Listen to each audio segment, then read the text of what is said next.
This video, or this speech rather, is for Griffin Solberg. But first, we got to start a while back in my middle school years and cover some background about myself. See, when I was in middle school, I was the most competitive person in all of TL. I thought that I was by far the fastest person in the whole entire school, and I put all of my energy into winning every single race, even the warm-up campus laps for PE. And then I saw this blonde, big boy 8th grader in the class next to me that we had to run campus laps with. His name was Griffin Solberg. I put every ounce of my being into beating him every single time we did the campus laps. And I often did beat him because he didn't try as hard as me. But then one day he just left at the end of 8th grade. And I heard about him because he was in Melina's grade. I heard about him running track and cross country, but I more or less forgot about him. But when I came to Carmont and I remembered who he was and I saw him, I still thought he was going to be this competitive, fast runner that he was at TL. So when I saw he was actually a really chill and cool person, I was really surprised. And that's when the year of the Geralds commenced. For a whole year, my whole entire freshman year, I convinced all my friends that his name was Gerald just by walking by him and saying, "Yo, what's up, Gerald?" when we passed in the hall. He was always with Varun when we said it, so Varun was like, "Who the fuck is this little freshie?" Calling him Gerald, he doesn't even know the man. But see, Griffin, he barely knew me, but he still put up with me. He still put up with a little annoying freshie just trying to grab his attention. And that's how a rivalry began to turn into a friendship. I became to realize that there was so much more to him than I had thought in my years at TL. I discovered that underneath his competitiveness, there was actually a really kind, playful, fun, and driven man waiting to present itself to me. And throughout this year, while I was in ASB, and I was around him much more, I became a much better friend of his. Or at least I like to think so. I began to take notice of how amazing he really was.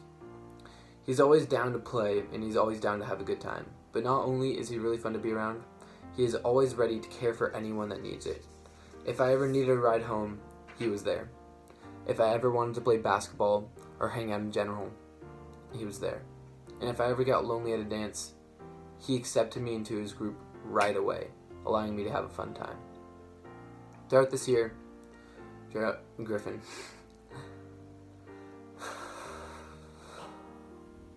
you have become one of, if not my best friends.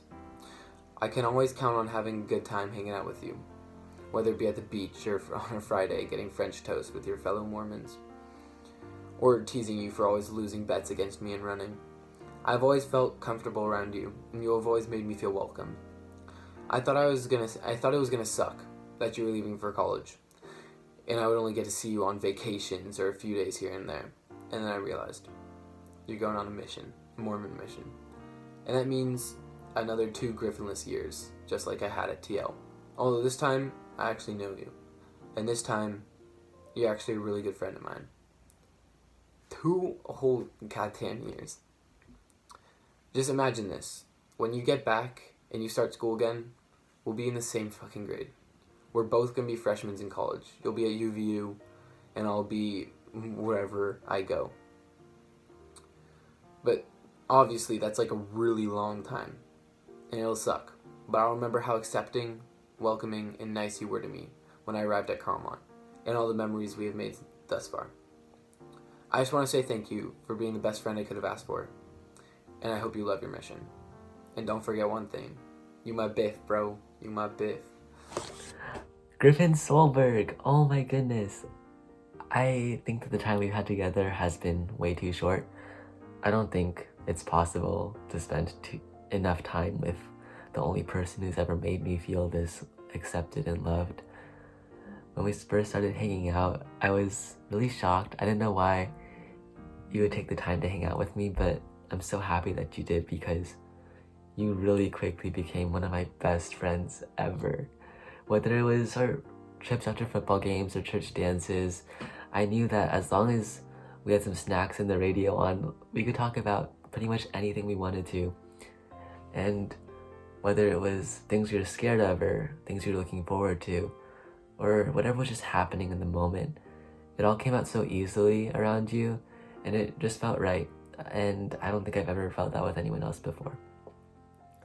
I always noticed how kind and caring you were to everybody you met. You were always just a friend there for whoever needed you. And one time when I was driving, my car broke down and I was really scared that I was gonna get whooped by my mom. So I called you and you came and jump started my car and you gave me a hug and it was no big deal. But that stood out to me because I really felt like someone cared. And just hanging out with you and getting to know you, I found like places where I feel like I fit in, and I found like things that I want to improve about myself.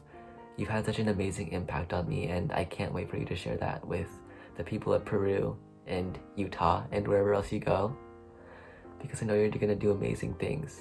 But I'm gonna miss you so much, so you better come back right afterwards or else I'm gonna beat you up.